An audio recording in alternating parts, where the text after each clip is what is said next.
Topic का नाम है different forms of energy, work energy power का टॉपिक है। तो इसमें एनर्जी देखो कितने टाइप की होती है। साउंड एनर्जी, लाइट एनर्जी,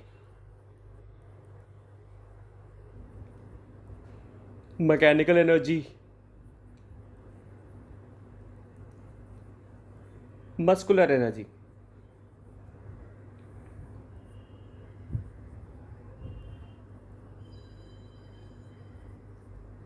ठीक है, डिफरेंट टाइप्स ऑफ जो हमारे आसपास है एनर्जीज। ठीक है,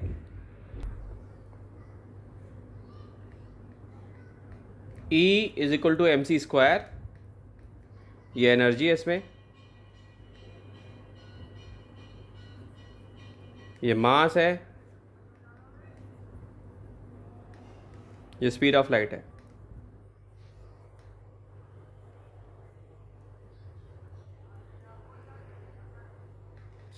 ठीक है, एनर्जी है, मास है, स्पीड ऑफ लाइट। ठीक है, एनर्जी है, मास और स्पीड ऑफ लाइट। तो यही आइंस्टाइन का फेमस रिलेशन है। एल्बर्ट आइंस्टाइन ने इसको डिस्कवर किया था। तो मैटर ना तो क्रिएटेड है ना डिस्ट्रॉयड है। Matter is neither created not destroyed.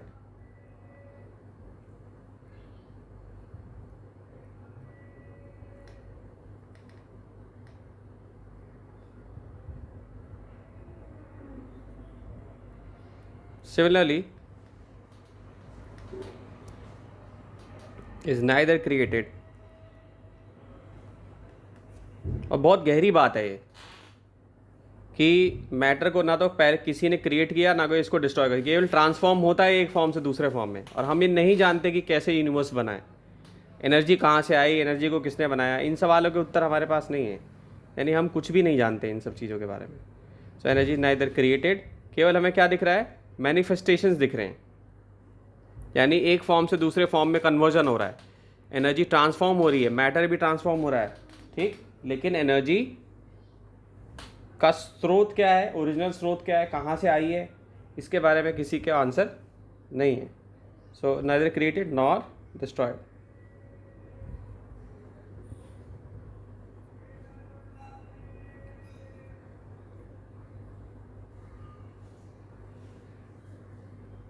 ठीक है, ये याद रखना आपको।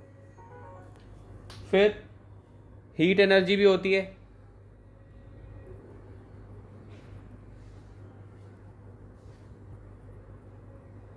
और केमिकल एनर्जी भी होती है।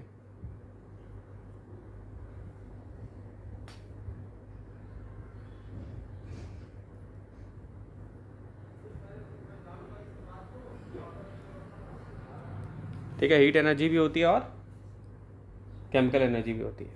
अंडरस्टूड? हाँ। इसको लिख लो। एनसीईआरटी का एग्जाम्पल 6.10, ये क्वेश्चन एम्स में आया हुआ है, एमसीक्यू में आया हुआ है, एम्स एमसीक्यू में आया हुआ है ये question.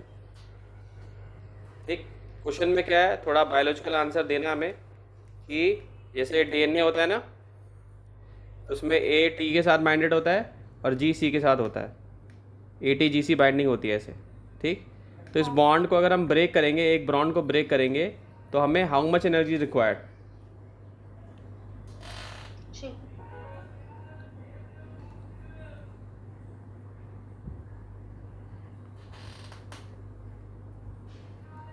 So how much energy required.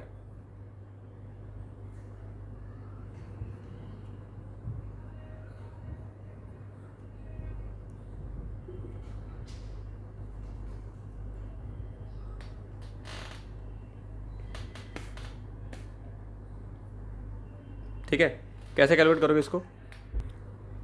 तो टेबल में डिस्क्रिप्शन, एक टेबल है आपके पास एनसीईआरटी की 6.3, उसमें लास्ट वाले में दिया है 10⁻⁻20 चाहिए।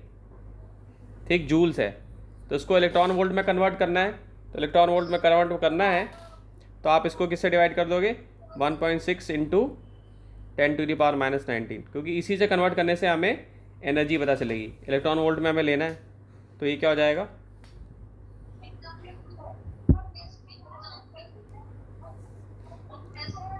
तो 10 to the power, electron volt. ठीक है। तो ये ऊपर चला जाएगा। और भाई वर्क क्या होता है, एनर्जी होता है ना। और डब्ल्यू क्या होता है तुम्हारा, क्यू इंटू वी होता है, ई वी हो जाएगा डब्ल्यू इक्वल टू पे। तो यहाँ से आया ये इलेक्ट्रॉन वोल्ट, ठीक। तो जूल से जूल कट जाएगा, ये सॉल्व हो जाएगा तुम्हारा पूरा, सॉल्व होकर लगभग आएगा किसके इक्वल, 0.06 ईवी के इक्वल आ जाएगा, ठीक। वो तो कुछ कन्वर्जन थी ना। हाँ सिर्फ कन्वर्जन, तो डेटा याद होना चाहिए ना। और 0.1 ईवी में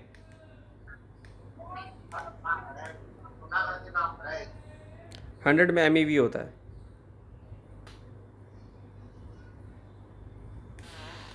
0.1 ईवी में 100 एम होता है,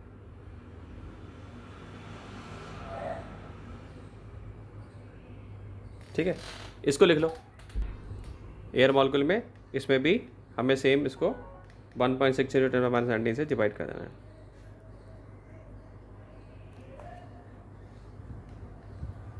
जूल इलेक्ट्रॉन वोल्ट हो जाएगा, जूल से जूल कट जाएगा, तो क्या हो जाएगा तुम्हारा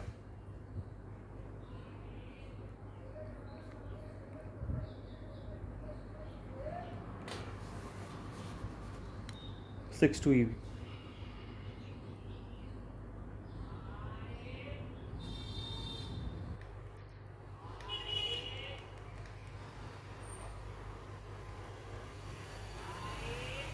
याद रखना, ठीक है। और daily intake of human in calories हो जाएगा, उसको भी कन्वर्ट करते हैं, 2400 कैलोरीज आ जाएगा, कितनी कैलोरीज हम लेते हैं, कितना खाना खाते हैं, ठीक। तो तीसरा ये वाला है। So daily intake of human calories कितना हो गया, वो ही निकालेंगे टेबल से। 10⁻7 जूल दिया हुआ है, इसमें हम यहाँ पे इसको किलो कैलोरी से कन्वर्ट करना है, तो 4.2 से करेंगे मल्टीप्लाई इस बार, ठीक है। सो 4.2 × 10⁻3 जूल्स पर किलो कैलोरी, क्योंकि हमें किलो कैलोरीज में देना होता है ना आंसर। तो कट जाएगा, सॉल्व हो गया, तुम्हारा लगभग आ जाएगा 2400 kilo calorie.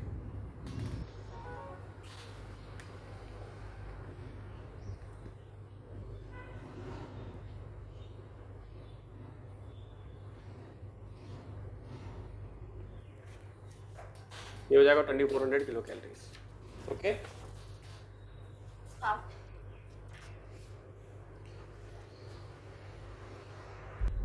Energy can neither be created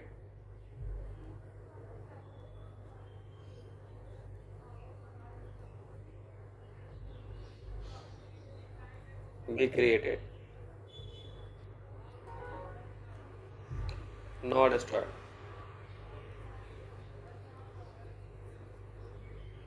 ठीक। और या ये भी कह सकती है कि और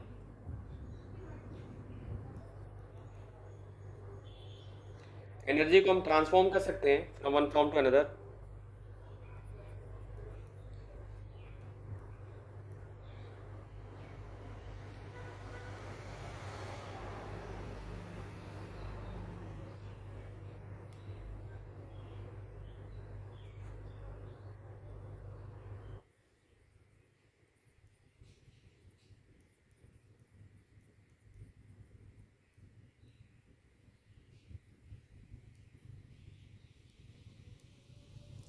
So energy may be transformed from one form to another.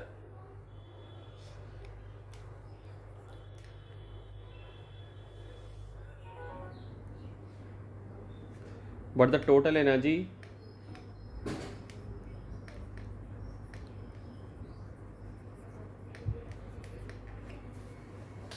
of a natural system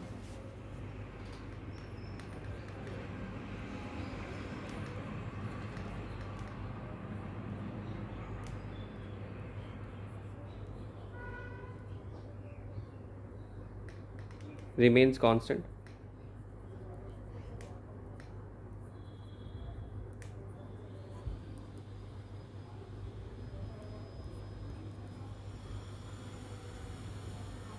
Can neither be created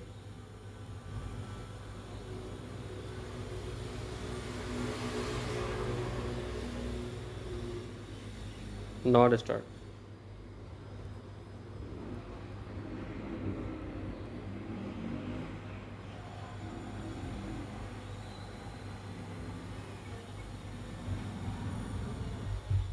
ठीक है, करते हैं पावर पे।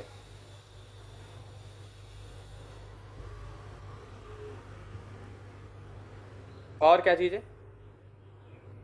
Rate of change of work respect to time, यानी पावर क्या है? Work upon time. ठीक है, वर्क क्या होता है? फोर्स इंटू डिस्प्लेसमेंट होता है। और F dot S by T क्या होता है तुम्हारा? वी हो जाएगा, क्योंकि एस बाई टी क्या होता है? वेलोसिटी होता है तुम्हारा, ये डिस्प्लेसमेंट है, ये टाइम है। तो ये क्या आ जाएगा? वी को एस बाई टी हो जाएगा।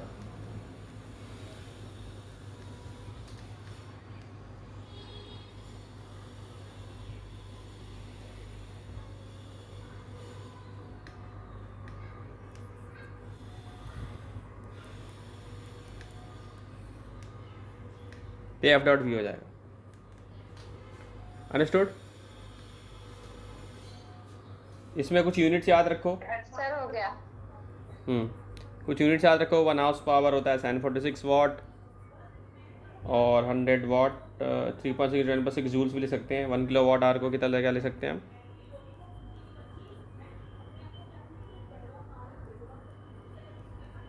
10⁻6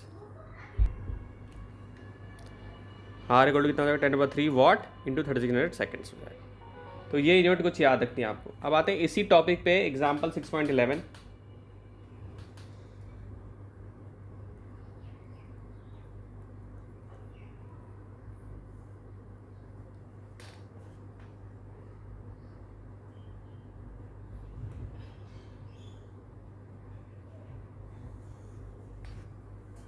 इसको कैसे करोगे?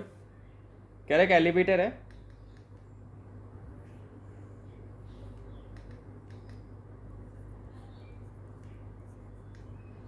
ये ठीक है। कह रहा मैक्सिमम लोड कितना ले सकता है? 1800 सर केजी। इसमें जी की वैल्यू क्या लेनी है? क्या चीज़? जी की वैल्यू क्या? जी की वैल्यू क्या लेनी है इसमें? 10 ले लो, 10 9.87। ले लो जी की वैल्यू। पहले क्वेश्चन तो समझ लो ना, पहले करने लग गई जो है तुम। सो एलिवेटर प्लस पैसेंजर, मान लो पैसेंजर है,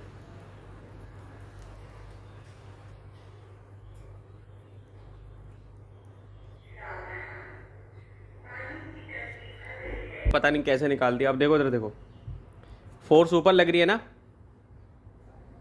लग रही है कि नहीं? और एम जी और फ्रिक्शन नीचे लग रही है, फ्रिक्शन लग रही है तुम्हारी। सो फोर्स इस तरफ माइनस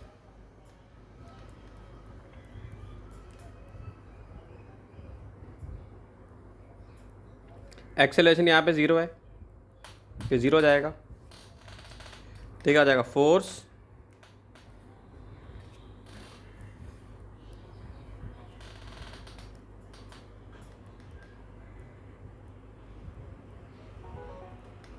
प्लस एफ हो जाएगा। ठीक, अब इसमें तुम वैल्यू डालोगे तो ये एम जी कितना दे रखा? 1800 दे रखा था ना, ये कितना दिया हुआ है? हाँ सर। ये ले लेंगे। और फ्रिक्शन फोर्स कितनी दे रखी है? 4000। हाँ फोर्स कितनी निकलेगी? 22000।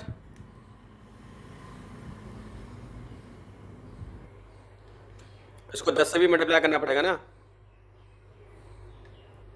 तो 22000 निकल जाएगी टोटल।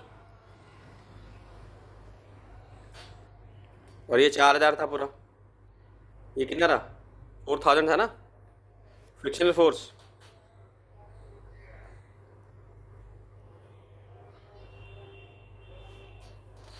क्लियर है?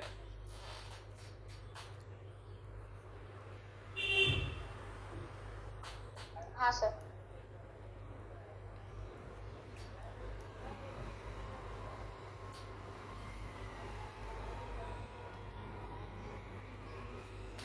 या पार क्या होता है? फोर्स इंटू वेलोसिटी होता है।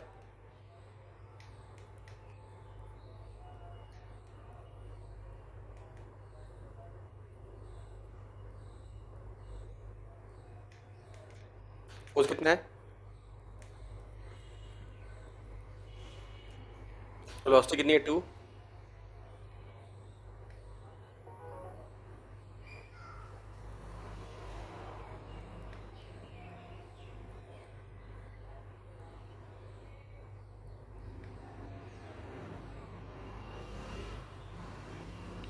ये आ जाएगा आंसर। ठीक है, इसको लिख लो। जिन कितने टाइप का होता है, तो एक कोलिजन होता है इलास्टिक,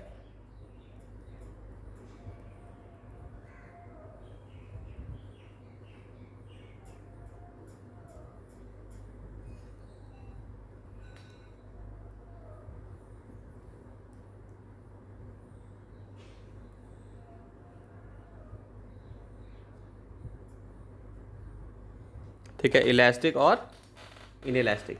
तो इलास्टिक का क्या मतलब है भाई?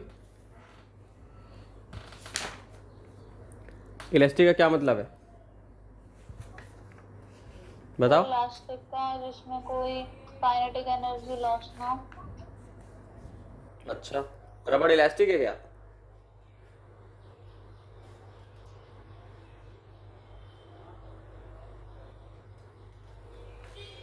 हम्म। क्या सर? इलास्टिक जो होता है, जैसे हमारे पास एक वो होते हैं रबड़ होती है, वो क्या इलास्टिक सर है? आपने इलास्टिक कोलिजन पूछा था, वैसे सिंपल इलास्टिक। पूछा था इलास्टिक, पूछा था सिंपल मैंने, क्या है? सर वो जो स्ट्रेच हो सके। हाँ, इलास्टिसिटी होती है। स्टील में होती है क्या इलास्टिसिटी? स्टील में होती है क्या इलास्टिसिटी? सर वैसे तो नहीं होती, पर वो हम्म स्प्रिंग का ही वो पार्ट होता है, इस स्प्रिंग की तरह एक्ट करते हैं उसे, हम्म। तो मे भी होती होगी। तो कोलिजन क्या है? कोलिजन की पहले डेफिनेशन लिखवा देता हूँ। उसमें कोलिजन की डेफिनेशन क्या होगी? A collision is said to occur between two bodies either if they physically collide against each other। मान लो ऐसे टकरा गए दोनों, ये तो कोलिजन हो गया इसमें। अब कोलिजन होगा तो मान लो कि एक का मोशन इधर जाएगा, एक का मोशन इधर जाएगा। ये हो सकता है कि यहाँ चला जाए या यहाँ चला जाए। ठीक है, यूँ चला जाए या ऐसे चला जाए। ठीक, तो हम इसको कह सकते हैं ये क्या है? कोलिजन है। ठीक, लेकिन कोलिजन में एक बात और ध्यान रखने वाली है कि कोई ज़रूरी नहीं है कि फिजिकल कॉन्टैक्ट ही हो। कोई ज़रूरी नहीं है कि फिजिकल कॉन्टैक्ट ही हो। ठीक है, जैसे जैसे एक एटम है और उसके अंदर न्यूक्लियस है। अल्फा पार्टिकल को थ्रो किया हमने, ठीक, तो ऐसे चला गया, ये ऐसे करके मूव करके आ गया। फोर्स की वजह से आ गया ना। यहाँ पे फोर्स लग रही थी। इसमें अल्फा पार्टिकल क्या होते हैं? पॉजिटिवली चार्ज पार्टिकल्स होते हैं।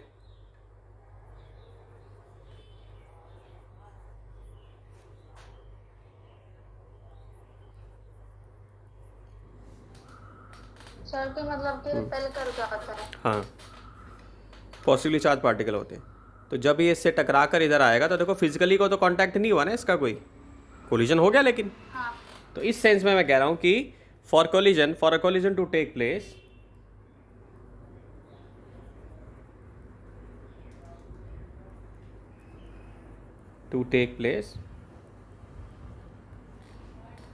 The actual physical contact is not necessary. ठीक है,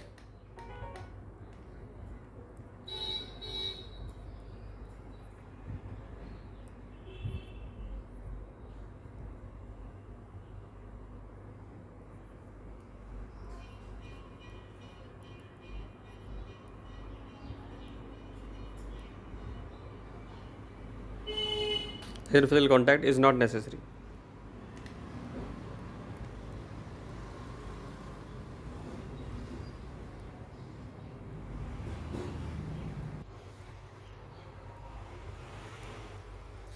ठीक है, इसको लिख लो।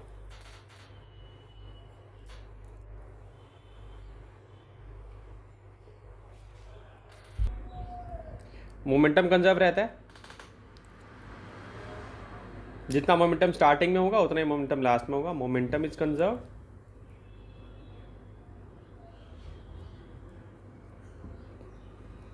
और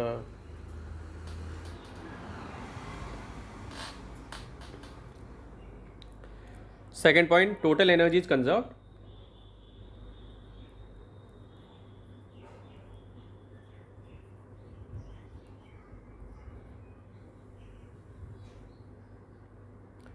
तीसरा, kinetic energy is conserve.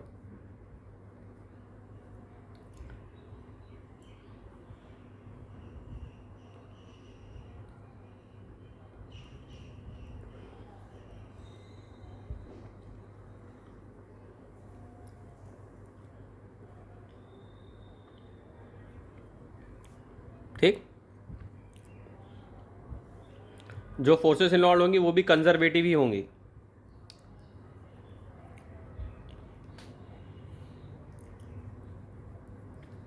Conservative मुझे पता है, मैंने तुम्हें बता रखा है, पाथ पे डिपेंड नहीं करेगी, इनिशियल और फाइनल पॉइंट पे डिपेंड करेगी। ठीक, इनइलास्टिक में आते हैं। यहाँ पे भी मोमेंटम कंजर्व रहेगा। इसका डिफरेंस एग्जाम में आता है स्कूल में लिखने के लिए।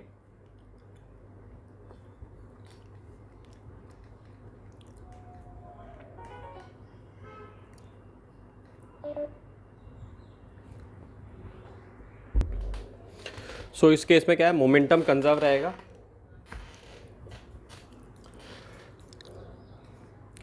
टोटल एनर्जी भी कंजर्व रहेगी।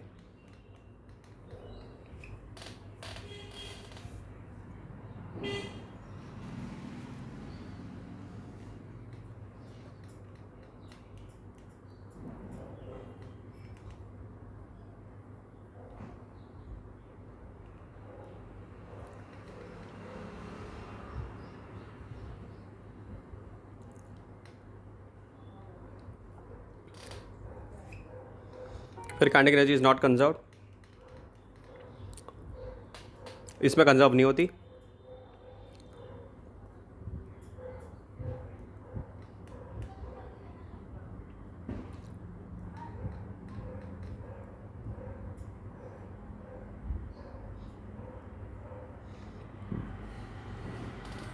और यहाँ पे जो फोर्स इन्वॉल्व होती है कौन सी होती है, नॉन कंजर्वेटिव। तो तुम्हें वो ये पॉइंट मिलता है, ये पॉइंट मिलता है, ये और 2 पॉइंट में डिफरेंट होता है इसमें। ठीक है, so force involve is non conservative. जैसे फ्रिक्शन वगैरह हो गई तो उसमें इलास्टिक ले सकते हैं हम, क्योंकि फ्रिक्शन कैसी है, नॉन कंजर्वेटिव फोर्स है।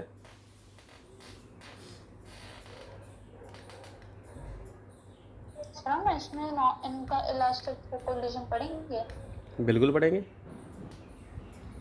ये लास्ट टॉपिक है इस चैप्टर का। तो फोर्स जो इन्वॉल्व है वो क्या हो जाएगा, नॉन कंजर्वेटिव। ठीक है, तो इलास्टिक और इलास्टिक दोनों जो है हमारे कोर्स में, वैसे और भी बहुत होते हैं। कम्प्लीटली इलास्टिक भी होता है, कम्प्लीटली इलास्टिक भी होता है, कम्प्लीटली इलास्टिक भी होता है। तो सबसे पहले हम पढ़ेंगे सबसे पहले इलास्टिक कोलिजन इन 1D। उसकी इक्वेशंस हम डिराइव करेंगे क्लास, तो डेरिवेशन में ही निकलेगी पहले, फिर न्यूमेरिकल जो है 2 क्लास में पूरा ये खत्म हो जाएगा। कल भी तुम्हें दे रहा हूँ मैं 1 से 2 तुम्हारे को क्लास दे रहा हूँ। ठीक है, कल सर? ठीक हाँ है। कल 1 से 2 भी दे रहा हूँ, क्योंकि न्यूमेरिकल भी तो कराना खत्म है, चैप्टर खत्म है, 80% खत्म है, लेकिन बस कोलिजन कराने हैं, उसके न्यूमेरिकल कराने हैं, बस ये हो जाएगा तुम्हारा जो है। ठीक है सर। तो अब आते हैं elastic collision, perfectly elastic collision.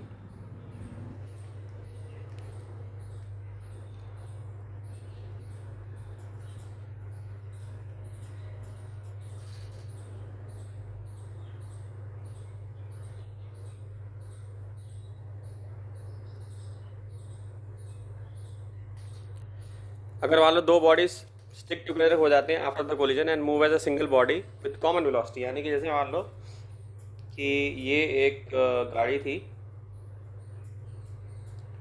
और ये एक ट्रक का खुला हुआ हिस्सा था।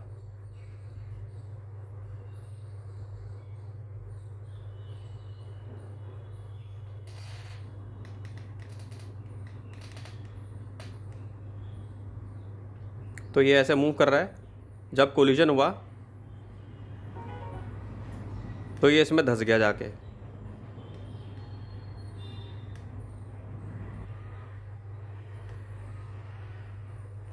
ठीक है,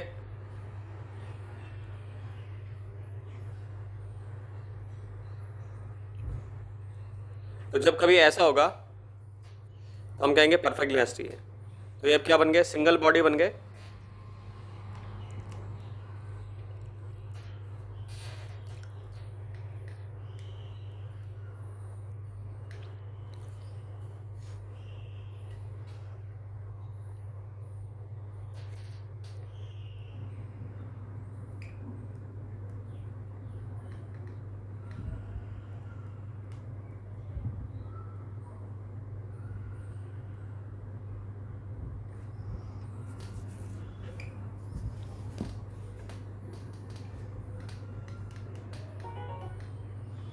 तो ये सिंगल बॉडी बन गया, ठीक है।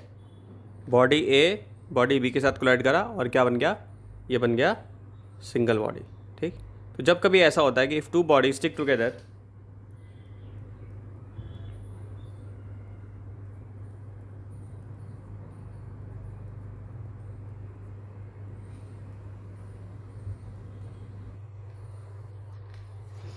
after the collision,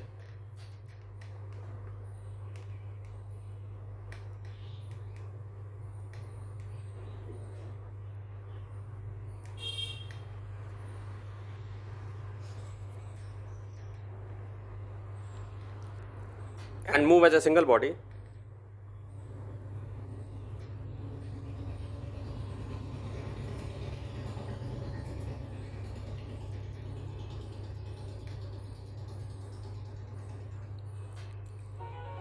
with the common velocity,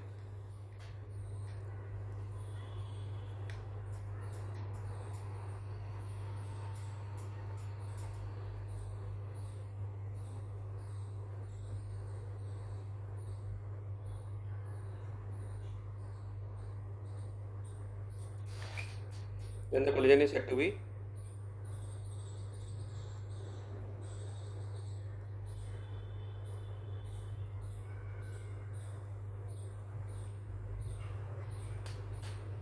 perfectly elastic collision.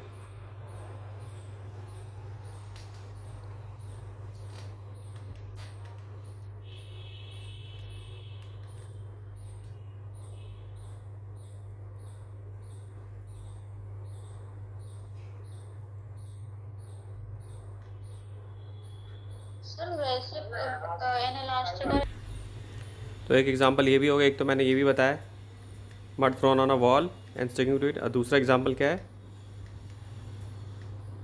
A man jumping into a moving trolley.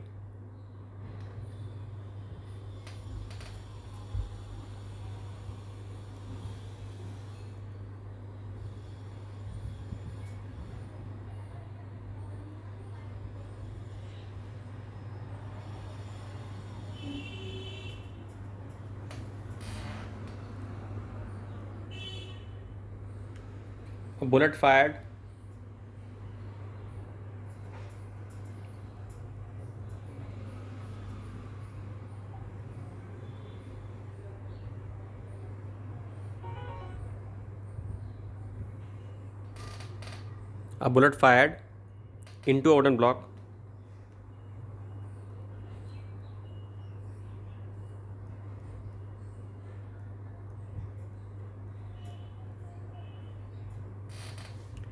and remaining embedded in it.